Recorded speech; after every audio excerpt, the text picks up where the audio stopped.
पूर्व मुख्यमंत्री भूपेंद्र सिंह हुड्डा के साथ, क्योंकि अब उनके खिलाफ एक बड़ा फैसला आया है। मानेसर जमीन घोटाले पर हुड्डा पर केस चलेगा।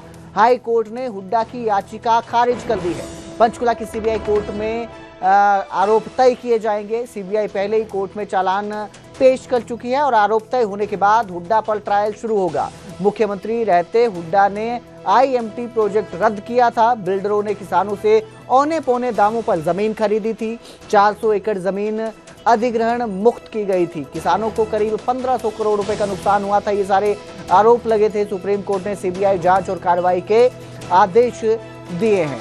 आपको बता दें कि सुप्रीम कोर्ट ने मानेसर लैंड स्कैम में सीबीआई जांच का निर्देश दिया था और अदालत ने पाया कि अधिग्रहण प्रक्रिया को रद्द करने का तत्कालीन हुड्डा सरकार का 2007 का फैसला दुर्भावनापूर्ण था और इसे धोखाधड़ी माना गया।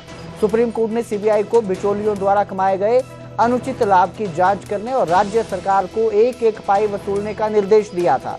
तो अब इस पर केस चलेगा। पूर्व मुख्यमंत्री हैं भूपेंद्र सिंह हुड्डा, उस समय कांग्रेस की सरकार थी, मुख्यमंत्री थे हुड्डा, और अब उन पर यह केस चलेगा। मानेसर जमीन स्कैम को लेकर ये सारा केस है जिसमें अब जांच की जाएगी। पंचकुला की सीबीआई अदालत में आरोप तय किए जाएंगे।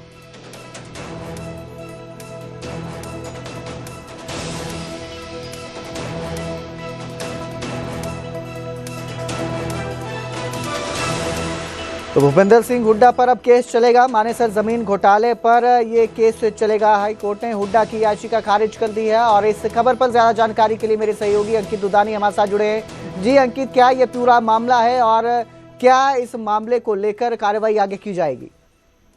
बिल्कुल, जो मानेसर लैंड स्कैम है वो मामला 2005 से चल रहा है। 2005 में जो ये जमीन अलॉट की गई थी और उसके बाद से मामला चल रहा है। तो उसके बाद जब 2016 की अगर बात करें तो 2016 के अंदर ये मामला सामने आया था और उसके बाद अब जो आरोप तय अभी जो चार्जशीट है वो भी दाखिल कर चुकी है।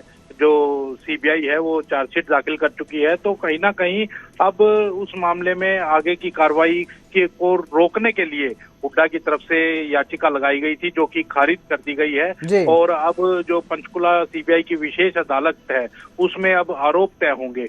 तो सीबीआई पहले ही कोर्ट में चालान तो पेश कर ही चुकी है और ये मानेसर एरिया में जो आईएमटी रद्द करके 25 अगस्त 2005 को जब सरकार आई थी तो उस समय सेक्शन 6 का नोटिस जारी किया था और उसके बाद 25 लाख रुपए प्रति एकड़ की वो दर तय करते हुए और अवार्ड के लिए सेक्शन 9 का नोटिस भी जारी कर दिया गया था।